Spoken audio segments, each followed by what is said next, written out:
What's up EFD and welcome back to Scout Report. With the transfer window winding down, let's take a look at 3 of the best players who are still without a club. Let's go. Florian Grillich. One of the biggest surprises of this summer's transfer window is the fact that Florian Grillich is still a free agent with just 2 weeks to go until deadline day. The Austria international left Hoffenheim this summer following the expiration of his contract, bringing an end to a 5-year stay at the Rhein-Neckar Arena. Signed a year into Julian Nagelsmann's tenure at the club, Grillitsch worked under the coaching prodigy for 2 years before his appointment by RB Leipzig in 2019, with the now Bayern Munich manager describing him as one of the best players in the Bundesliga and an extraordinary footballer who has an incredible ability to set the rhythm of the game when Leipzig were linked with him 2 years ago. But Nagelsmann's current employers haven't gone in for him this summer, and despite reports emerging last month that Brighton were interested in him as a potential replacement for Yves Bissouma, that talk has since died down. A defensive midfielder by trade, Grillitsch is also able to play in a more advanced role and at centre-back, where he spent much of last season due to a number of injuries in the back line. Illness and injury also saw the 27-year-old miss a fair amount of action too, ending the campaign with just 16 starts, the fewest of his Bundesliga career. But even in defence, it's clear that his qualities lie in progressing the ball upfield. Grillitsch made an impressive 4.9 tackles and interceptions per 90 last term, but married this with a superb 5.1 progressive passes and 4.5 progressive carries, the kind of numbers we see from elite ball-playing centre-backs like Inter's Alessandro Bastoni. And according to FB Ref, he even made 2 shot-creating actions a match, which is more or less what he produces from midfield too. So even when positioned in a back 3, Grillitsch was still trusted enough to get heavily involved in build-up and produce chances in the final third.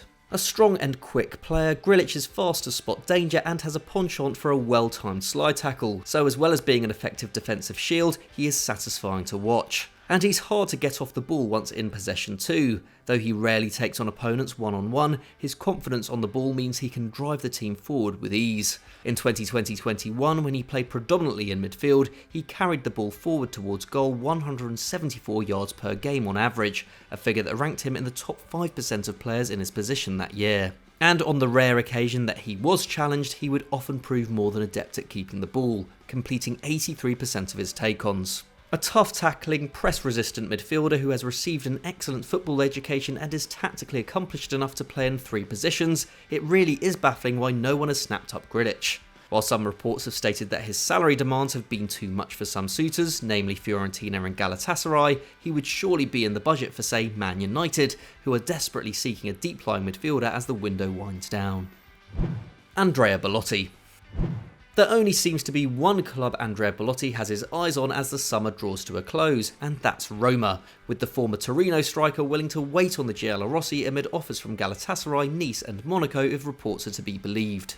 Jose Mourinho is also keen on bringing him in to bolster his goal-scoring options, but with the club reportedly needing to sell at least one player to raise the funds to add Belotti to the wage bill, it's now a race against time to bring him to the capital. But as for what Belotti would bring to Roma, his goal record speaks for itself. The Italy international spent 7 happy years at Torino, scoring 100 goals in 232 Serie A appearances, only failing to hit double figures last season when injuries limited him to just 16 starts. That is a mighty impressive record given the Piedmont club finished in the top half of the table in just 3 of those campaigns and flirted with relegation in 2 of them.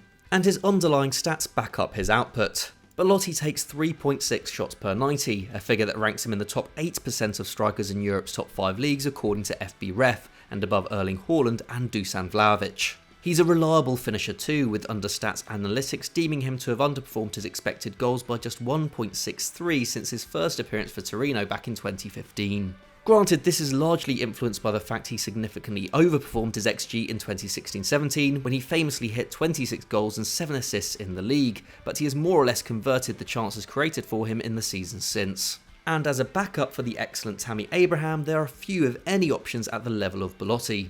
Like the Englishman, Belotti is a classic number 9 who does almost all his work in the box. The numbers indicate why he would be second choice though, with 79% of his shots coming from inside the area compared to Abraham's 89% and his 0.5 expected goals per 90 lagging behind Abraham's 0.6. But one must also consider that the Italian was playing in a less attacking team last term, one which created almost 2 fewer chances a match than Roma and ranked 12th in Serie A for expected goals, whereas Mourinho's side ranked 3rd. With this in mind, it's inevitable that Belotti would have fewer chances to get on the end of and be forced to take shots from slightly further out. With Roma pushing for a spot in the Champions League this season and perhaps even an unlikely title challenge, Mourinho has clearly indicated he wants quality depth in his forward line. If his employers can land Belotti, it will give his ambitions of achieving greatness in Rome an extra boost. Edinson Cavani. And speaking of quality marksmen, one of the very best of the last 20 years is still available. Edinson Cavani may have barely featured over the last 12 months, but the first year of his stay with Man United proved he still very much has it, and with Valencia and Villarreal both vying for his signature, it looks like he will be able to fulfil his ambition of playing in Spain before he retires. Also linked with Boca Juniors and Nice, there have been no shortage of suitors for Cavani this summer, and it's no surprise given he has failed to hit double figures just twice since 2008-09, both coming in seasons where he failed to reach 1,000 league minutes.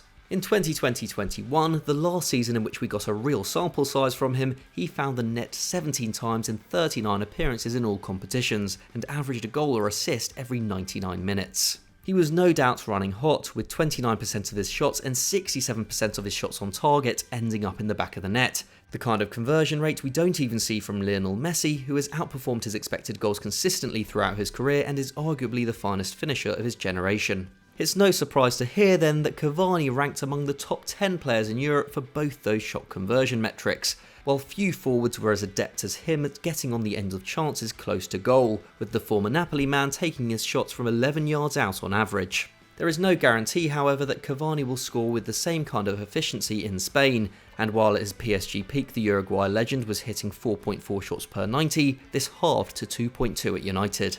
What's more, he will also encounter more sitting defences as he goes to La Liga. But this shouldn't be a problem for him. The fact he was able to produce such a high goal output when entering the Premier League for the first time at 33 years of age is incredibly impressive. He was also superb in the air, with Dominic Calvert-Lewin the only Premier League player to score more headed goals than him in the 2021 season. If he's able to link up with players who can produce the kind of creative form that Luke Shaw and Bruno Fernandes found that campaign, then the goals will flow. But of course, the veteran striker offers more than just goals, with his work rate out of possession one of the most notable aspects of his first season in England.